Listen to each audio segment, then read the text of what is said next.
संस्कृत व्याकरण की परीक्षा जो आपने पढ़ लिया है 124 सूत्र तक पंचसंधि प्रकरण, उसकी परीक्षा 28 अप्रैल संडे है, रविवार को 3:30 बजे से ही होगी और हम बीच में आपको 26 और 27 में उसका एक बार रिवीजन कराएंगे।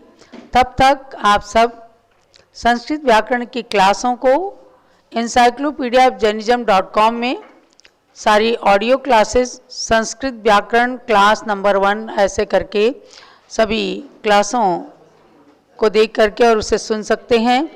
और वीडियो क्लासेस आपको YouTube चैनल पर भारत गौरव ज्ञानमती माताजी YouTube चैनल पर आपको संस्कृत व्याकरण की क्लासेस मिलेंगी। तब तक आप उसका स्वाध्याय कीजिए। जैसे अच्छा रिजल्ट आपने पहली परीक्षा में दिया है, इसी प्रकार से अभ्यास करेंगे तो बहुत अच्छा रिजल्ट, उससे भी अच्छा रिजल्ट आपको देना है। 28 अप्रैल को अच्छे से परीक्षा देकर और संस्कृत ज्ञान का आकलन स्वयं में कर लेना है। और गोमट सार जीवकांड का स्वाध्याय चल रहा है। 2 परीक्षाएं आपने दे ली हैं। आगे हम परीक्षा लेंगे 88 नंबर की गाथा से लेकर के और कषाय मार्गणा तक। कषाय मार्गणा 88 नंबर की गाथा से 127 नंबर गाथा संयम मार्गणा तक 127 नंबर की गाथा तक आती हैं। तो इस प्रकार से 40 गाथाओं की तीसरी परीक्षा गोमट सार जीवकांड सार की होगी। उसकी तारीख हम शीघ्र ही सूचित करेंगे। और फिर चौथी परीक्षा के साथ में गोमट सार जीवकांड का स्वाध्याय संपन्न होगा। तो मैं उम्मीद करती हूँ कि मई की लास्ट या जून के मिड तक आपका ये कोर्स पूरा हो जाएगा। अब हम चलते हैं गोमट सार जीवकांड के स्वाध्याय को कराते हैं आपको मंगलाचरण के साथ। सिद्धम शुद्धम पणमीय जिनिंद वर्णेमि चंद मकलंकम गुणरयण भूषणुदयम जीवस्य परुवणम वोच्छम। आचार्य श्री नेमिचंद्र सिद्धांत चक्रवर्ती की अमूल्य कृति है गोमट सार जीवकांड, गोमट सार कर्मकांड। पहले जीवकांड में जीव द्रव्य की 20 प्ररूपणाओं का कथन किया है, जिससे हम जीव के अस्तित्व को अच्छे से जान सकें और अपने अंदर छिपे जो जीवात्मा के रूप में भगवान आत्मा है उसके गुणों को प्रकट कर सकें। 20 प्ररूपणाओं में 12वीं प्ररूपणा चल रही है ये आपकी ज्ञान मार्गणा के रूप में। ज्ञान मार्गणा में 3 अज्ञानों की बात सुनी, पुनः सम्यक ज्ञान के प्रकरण के अंतर्गत मति ज्ञान और श्रुत ज्ञान का वर्णन सुना है। उसी श्रुत ज्ञान में आपने जाना है कि 20 प्रकार का जो श्रुत ज्ञान है उसके अंदर जो तीसरे और चौथे नंबर का अक्षर और अक्षर समास नाम का श्रुत ज्ञान है वह आज के सभी प्राणियों को होता है। हम सबको अक्षर और अक्षर समास नाम का श्रुत ज्ञान है। जो मिथ्या दृष्टि हैं उनको कुश्रुत के रूप में और जो सम्यक दृष्टि है उनको सम्यक श्रुत के रूप में, सुश्रुत के रूप में इनका ज्ञान होता है। तो पर्याय ज्ञान को बताया गया कि पर्याय ज्ञान का जो प्रथम समय का लब्ध पर्याप्तक जीव के उत्पन्न होने के प्रथम समय में पर्याय ज्ञान में सबसे जघन्य ज्ञान जो है वो नित्य उद्घाटित और निरावरण रहता है, इसलिए वह पर्याय ज्ञान उसको कहा है। और वह सूक्ष्म निगोदिया जीव के भी हमेशा रहता है। ये जीव द्रव्य की विशेषता को बताया गया है कि जिन जीवों को भी बिल्कुल हम जान नहीं पाते, अचेतन सरीका समझ लेते हैं, लेकिन जिनमें भी प्राण नाम की चीज़ है उनमें छोटा से छोटा ज्ञान पर्याय ज्ञान होता है जो नित्य ही निरावरण रहता है, उद्घाटित रहता है। आगे जैसे जैसे शुद्ध ज्ञानावरण कर्म का क्षयोपशम होता है वैसे वैसे शुद्ध ज्ञान अपने को प्राप्त होता है। आपने शुद्ध ज्ञान के भेदों को जाना, 11 अंगों के नाम जाने, आचारांग, श्रुत, कृतांग आदि उनके पदों की संख्या। अब आगे कहते हैं जो 12वां अंग है, दृष्टिवाद नाम का 12वां अंग, उसके भेद और उनकी पदों की संख्या जानना है। पेज नंबर है 105, गाथा नंबर 106 और 7। चंद रवि जम्बू दीवय दीव समुदय वियाह पर्णति, दीव समुदय विहाय पर्णति, पर्यम्मं पंचविहं, पर्यम्मं पंचविहं, सुत्तम पद्मानि जोगमदो, सुत्तम पद्मामि जोगमदो। सामूहिक गाथा पढ़िए। चंद रवि जम्बू दीवय दीव समुदय वियाह पर्णति, पर्यम्मं पंचविहं, सुत्तम पद्मानि जोगमदो। पूवं जलथल माया, पूवं जलथल माया, आगास परुवगयमिमा पंच, आगास परुवह मा पंच, वेदाउ चूलियाए, वेदाहु चूलियाए, ते सुपमाणम इणम कमसो, ते सुपमाणम इणम कमसो। सामूहिक गाथा पढ़िए।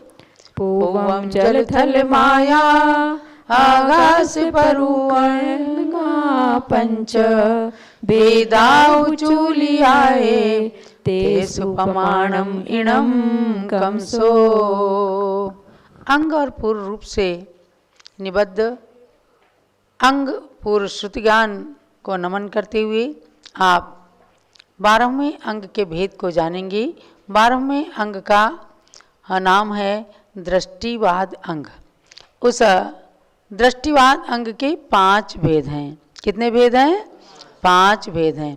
परिकर्म, सूत्र, प्रथमानुयोग, पूर्वगत और चूलिका।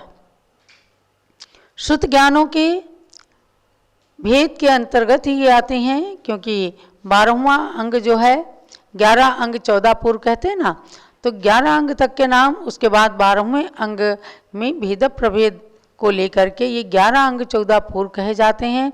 चाहे आप द्वादशांग कह लें और चाहे 11 अंग 14 पूर्व कह लें, भेद प्रभेदों से समन्वित ये द्वादशांग जो तीर्थंकर भगवान की दिव्य ध्वनि को गणधर स्वामी निबद्ध करते हैं, तो द्वादशांग रूप से निबद्ध करते हैं। ये बात हर तीर्थंकर के गणधर के साथ में होती है। उनकी मनापर्य ज्ञान की ये विशेषता होती है कि अंतर मुहूर्त में ही भगवान की दिव्य ध्वनि को वो द्वादशांग रूप से निहित कर देते हैं। आज वर्तमान में भगवान महावीर के प्रमुख गणधर जो गौतम गणधर स्वामी हैं, उन्हीं के द्वारा जो द्वादशांग रूप में वाणी निबद्ध की गई, उसी को लेकर के हमारे पूर्वाचार्यों ने उस वाणी को 4 अनुयोगों में निबद्ध कर दिया। क्योंकि अब कोई केवली शुद्ध केवली इस युग में नहीं है जो कि द्वादशांग का पाठ कर सकते, द्वादशांग को समझ सकते। आज बुद्धि का क्षयोपशम बहुत कम है। जो कुछ पढ़ते हैं शीघ्र ही भूल जाते हैं। तो बार बार शुद्ध के अभ्यास के लिए आपको इन चीज़ों को पढ़ते रहना है। तो बताया कि दृष्टिवाद अंग के 5 भेद हुए: परिकर्म, सूत्र, प्रथमानुयोग, पूर्वगत और चूलिका। तो पहला जो परिकर्म नाम का भेद है, उस परिकर्म के भी 5 भेद हैं। चंद्र प्रज्ञप्ति, सूर्य प्रज्ञप्ति, ये सब ऊपर गाथा में कहें। चंद्र रवि जम्बू दीवय, चंद्र प्रज्ञप्ति, रवि माने सूर्य प्रज्ञप्ति, जम्बूद्वीप माने जम्बूद्वीप प्रज्ञप्ति, दीव समुद्र वियाह पर्णति, द्वीप सागर प्रज्ञप्ति और वियाह पर्णति माने व्याख्या प्रज्ञप्ति। ये परिकर्म के 5 भेद हैं। यानी इन चीज़ों का जिनके अंदर वर्णन है, तो समझो कि पूर्व के अंश हैं वे ग्रंथ, और उनका वर्णन अपन लोग जानते हैं। चंद्रमा की बात, सूर्य की बात, द्वीप सागरों की बात, व्याख्या, प्रज्ञप्ति अंग, इन अंगों के, इन पूर्वों के ग्रंथ आज भी अंश रूप में मौजूद हैं। और जो सूत्र है, सूत्र का मतलब है सूचित करना, जो छोटे छोटे संक्षिप्त शब्दों के द्वारा रचे जाते हैं, लेकिन जिनके अंदर सार बहुत भरा रहता है, वे कहलाते हैं सूत्र।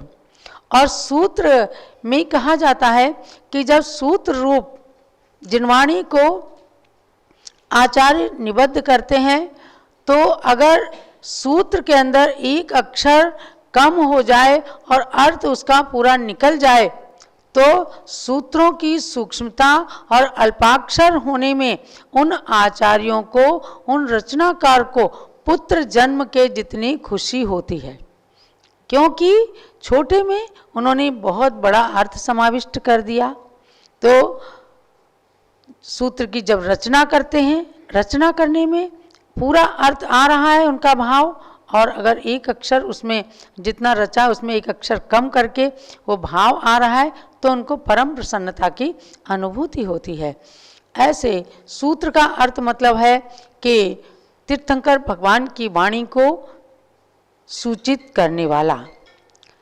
इस भेद के अंदर बताया कि जीव अबंधक ही है, अकर्ता ही है, निर्गुण ही है, अभोक्ता ही है, स्वप्रकाशक ही है, पर प्रकाशक ही है, अस्थि रूप ही है, नास्ति रूप ही है। यानी ही रूप में जो मिथ्या मत है, एकांत मत है, उनका क्रियावाद, अक्रियावाद, अज्ञान, विनय, संशय आदि रूप से जो 363 प्रकार के मत कहे गए हैं, उनका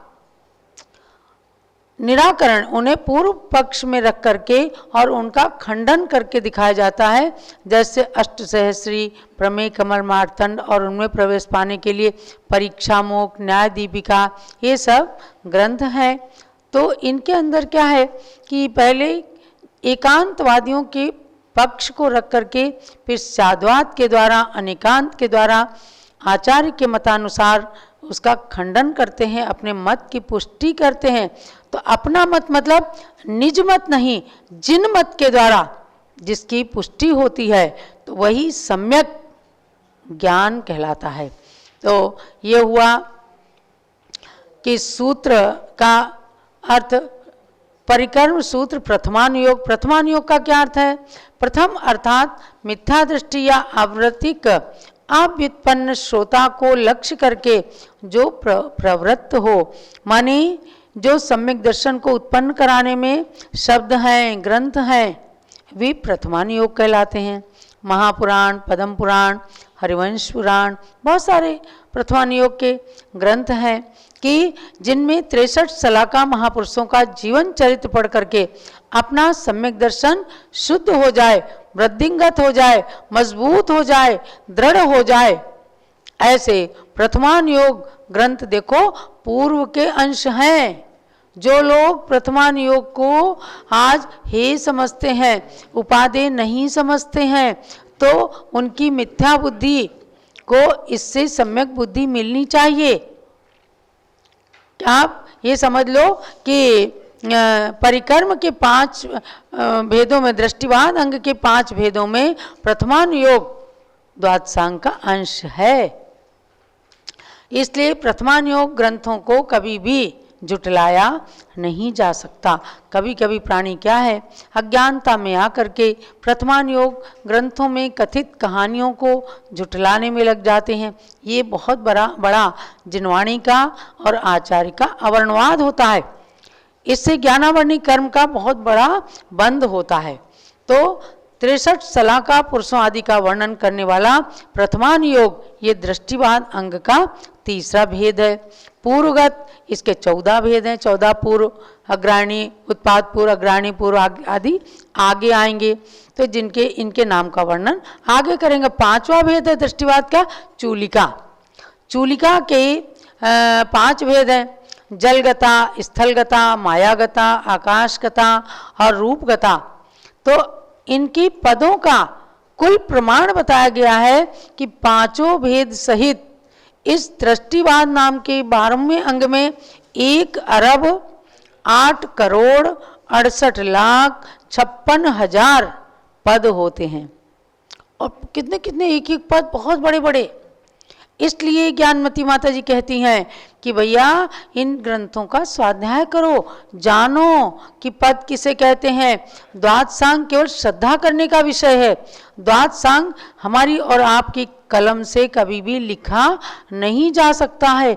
जो द्वादशांग के अंश रूप से आज श्रुत ज्ञान है उसको ही हम सब प्राप्त करें और अपने श्रुत ज्ञान की वृद्धि के लिए ग्रंथों का अध्ययन करें।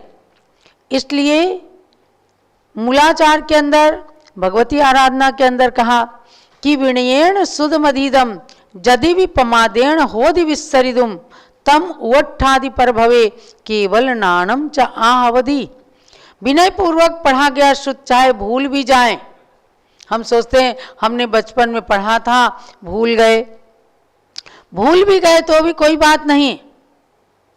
विनयेण सुधमधीदम, विनय पूर्वक जो सुध पढ़ा गया है, यदि भी पमादेण होदि, प्रमाद के कारण वह विस्मृत भी हो गया, तभी तम उवट्ठादि पर भवे, अगले भवों में केवल नानम चाहवधि, शुद्ध ज्ञान की वृद्धि तो करते ही हैं, केवल ज्ञान तक को भी प्राप्त कराने में सहायक बन जाते हैं।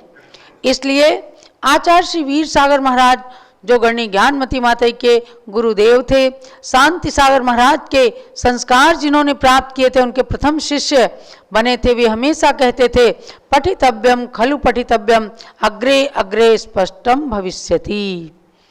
पढ़ते रहो पढ़ते रहो, आज समझ में आता है चाहे नहीं आता है, आगे कभी ना कभी स्पष्ट होगा।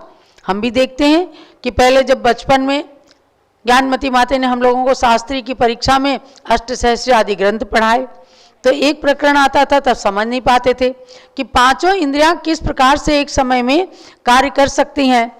तो कहा गया कि एक भुना हुआ पापड़ पढ़ा होगा त्रिशला तुमने भी, पापड़ खाया जाता है तो पापड़ कुड़कुड़ बोलता है खाते समय, तो देखो आंखों से पापड़ का पीला रंग देखा भी गया, जिह्वा से उसको चखा भी गया और हाथ से उसको छुआ भी गया, स्पर्शन इंद्री, रसना इंद्री, घ्राण इंद्री, चक्षु से देखा भी गया और कर्ण से कुड़कुड़ की आवाज उसकी सुनी गई। तो एक पापड़ के खाने में पांचों इंद्रियों ने एक साथ काम किया। तो ये सब बातें जब अनेक प्रकार की बातों को या सर्वज्ञ सिद्धि का सारांश हम लोग याद करते थे तब नहीं समझ में आता था, क्योंकि तब केवल रटते थे और परीक्षा देते थे। 12-13 साल की उम्र में इतनी चीज़ें समझ नहीं आती, लेकिन स्मरण की गई विद्या आज जब दोबारा से उन चीज़ों को पढ़ते हैं तो समझ में आता है कि न्याय दर्शन के द्वारा हम किस प्रकार से आत्मा के साथ न्याय कर सकते हैं और एकांत पक्षों का निराकरण करके अपने साद्वाद मत को किस प्रकार हम अच्छी तरह से जान सकते हैं और दूसरों को बता सकते हैं। तो महानुभाव, ये सब बताने का मतलब ये नहीं है कि केवल परीक्षा दे ली, नंबर प्राप्त कर लिए। बताने का मतलब ये है कि इतना विशाल श्रुत ज्ञान है, उस श्रुत ज्ञान का अंश जो आज उपलब्ध है उनको हम निरंतर पढ़ें। आज रामनवमी है, राम के चरित्र को आप पढ़िए, पद्म पुराण पढ़िए और एक छोटी सी पुस्तक है परीक्षा, पद्म पुराण के तीनों भागों को एक छोटे से उपन्यास के अंदर ज्ञानमती माता जी ने निबद्ध कर दिया। 1 घंटे के अंदर वो उपन्यास आप पढ़ लेंगे। राम सीता के पूरे रघुकुल के चरित्र को आप एक छोटी सी पुस्तक में जान लेंगे। पढ़िए, जरूर पढ़िए और ये जानिए कि थोड़ा सा अगर मतभेद है वैदिक और जैन परंपरा में तो कहाँ है, वीतरागता को स्वीकार करता है जैन धर्म। तो महानुभाव, विनय पूर्वक पढ़ते रहिए और आचार्यों की वाणी पर श्रद्धा कीजिए। यही सब इन चीज़ों को बताने का मतलब है। आज जम्बूद्वीप प्रज्ञप्ति क्या है, हम क्या जानते? ज्ञानमती माता ने उन ग्रंथों को पढ़कर जम्बूद्वीप बना दिया। तो आज हस्तिनापुर के अंदर जो भी व्यक्ति जाता है, जम्बूद्वीप जो पढ़ा गया है उसको प्रैक्टिकल देख करके खुश हो जाते हैं। तो पूर्व भाव में इन्होंने जरूर करणान योग के इन ग्रंथों को खूब अच्छे से हृदयंगम किया होगा। आज इस जन्म में याद आ गया, ध्यान में आ गया, तो धरती पर वो चरितार्थ हो गया। तो इस प्रकार से आपने शुद्ध ज्ञान के अंतर्गत 12वें अंग के भेदों का, पदों का वर्णन सुना है। अब आगे पूर्व 14 पूर्वों के नामों का वर्णन बताया जाएगा। आज गोमठ सार जीवकांड सार ग्रंथ के स्वाध्याय का संक्षिप्त सार यही समझना कि हम शुद्ध ज्ञान को ग्रंथों के स्वाध्याय से प्राप्त करें। अब मैं ले चलती हूँ आपको तीर्थ यात्रा की ओर। चलिएगा, आज हम आते हैं कंपिलापुरी जो भगवान विमलनाथ की जन्मभूमि है, वहाँ की यात्रा कीजिएगा कंपिलापुरी। और उसके बाद में हम रत्नपुरी तीर्थ भगवान धर्मनाथ की जन्मभूमि पर आएंगे। चलिए कंपिलापुरी में सुंदर गेट में प्रवेश करते हैं। ये कंपिलापुरी तीर्थ उत्तर प्रदेश में ही फर्रुखाबाद जिले में कायमगंज के निकट है। हमने भी इसके दर्शन किए हैं और काफ़ी प्राचीन काल से ये धरोहर के रूप में मिलता आया है और इसका जीर्णोद्धार विकास भी वहाँ की कमेटी के द्वारा किया जाता है। भगवान विराजमान है, सुंदर प्रतिमा वेदी है। मूल नायक भगवान विमलनाथ जी और आजू बाजू में 2 प्रतिमाओं के साथ अन्य और प्रतिमाएं वेदी में विराजमान है और एक बड़ी विमलनाथ भगवान की खड्गासन प्रतिमा भी इसमें है कि नहीं, खड्गासन प्रतिमा भी है। तो कंपिलापुरी के दर्शन करिए। जब लोग निकलते हैं जन्मभूमियों के दर्शन करने के लिए तो उनके भी दर्शन करते हैं। ये विशाल विमलनाथ भगवान की खड्गासन प्रतिमा है जो अभी कुछ वर्षों पूर्व ही जिनका पंच कल्याणक महोत्सव हुआ है। अर्घ चढ़ाइए तीर्थ की यात्रा करते हुए। श्री विमलनाथ तेरह में तीर्थंकर का अर्चन करना है, उनकी चारों कल्याणक से पावन तीर्थ को भजना है। उस कंपिल जी में अद्यावधि प्राचीन कथानक मिलता है, उसको पूर्णार्घ्य चढ़ाने से निज मन का उपवन खिलता है। ओम ह्रीम तीर्थंकर श्री विमलनाथ गर्भ जन्म दीक्षा केवल ज्ञान चतु कल्याणक पवित्र कंपिलापुरी तीर्थ क्षेत्राय मार्गम निरपामिति स्वाहा। भगवान के लिए अर्घ्य चढ़ाइए। ओम ह्रीम कंपिलापुरी में जन्मे श्री विमलनाथ जिनेन्द्राय अर्घ्यम निरपामिति स्वाहा। ओम ह्रीम कंपिलापुरी तीर्थ के अंदर विराजमान समस्त जिन प्रतिमाभ्या अर्घ्यम निरपामिति स्वाहा। जय लो विमलनाथ भगवान की, कंपिलपुरी तीर्थ क्षेत्र की जय। अब आइए धर्मनाथ भगवान के तीर्थ पर रत्नपुरी जो अयोध्या से केवल 25-26 किलोमीटर की दूरी पर है और 16वें तीर्थंकर भगवान धर्मनाथ के 4 कल्याणकों से पवित्र है। यहाँ एक मंदिर है, एक नदी के किनारे टोंक है। माघ शुक्ला तेरस के दिन यहाँ वार्षिक मेला चलता है जो अभी पूज्य माता के सानिध्य में 22 फरवरी को मनाया जा चुका है। तो ऐसे रत्नपुरी तीर्थ के अंदर जो एक प्राचीन वेदी है, सन 50 के लगभग वहाँ पर मंदिर की जब मूर्ति की प्रतिष्ठा हुई, उस वेदी का पर्दा पूज्य गण्य ज्ञानमती माता जी ने कन्या मैना के रूप में उनके पिताजी ने जब बोली लगाई तो उसको खोला था और तब बताते हैं कि खूब प्रकाश उस वेदी से निकला। भगवान धर्मनाथ का चमत्कार और एक कुमारी कन्या जो दिव्य कन्या के रूप में है, तो उनके निमित्त से उनके हाथों से खोले गए पर्दे के अनुसार वहाँ एक दिव्य प्रकाश प्राप्त हुआ था। जब यात्री आते हैं वहाँ खूब दर्शन करके प्रसन्नता की अनुभूति करते हैं। उसके लिए भी अर्घ्य चढ़ाइएगा। 15वें दिन वर धर्मनाथ के जहाँ 4 कल्याण हुए, सम्मेद शिखर को वंदू मैं जहाँ से वे प्रभु शिव धाम गए। मैं उन 4 कल्याण से पावन धरती को नमन करूं, पूर्णार्घ्य थाल ले रत्नपुरी को अर्पण कर मैं नमन करूं। ओम ह्रीम तीर्थंकर से धर्मनाथ गर्भ जन्म दीक्षा केवल ज्ञान चतु कल्याणक पवित्र रत्नपुरी तीर्थ क्षेत्राय महार्घ्यम निरपामिति। और धर्मनाथ भगवान के लिए अर्घ्य चढ़ाइए। ओम ह्रीम गर्भ जन्म तप ज्ञान निर्वाण पंच कल्याणक समन्वित श्री धर्मनाथ तीर्थंकरार्घ्यम निरुपामीति स्वाहा। इस सुंदर वेदी के दर्शन आप कर रहे हैं और नदी के निकट टोंक पर एक चरण है जो भगवान के जन्म के प्रतीक में माने जाते हैं। ऐसे 4 कल्याणकों से पवित्र रत्नपुरी तीर्थ को बारंबार नमन करते हुए ये तीर्थ यात्रा आपने किया है और कल हम आपको हस्तिनापुर तीर्थ के दर्शन कराएंगे जहाँ 3-3 भगवान के 4-4 कल्याणक हुए हैं और जम्बूद्वीप की अद्वितीय रचना और वहाँ पर बहुत सारी रचनाएं हैं। उन सब के दर्शन करने का सौभाग्य आप सबको प्राप्त होगा।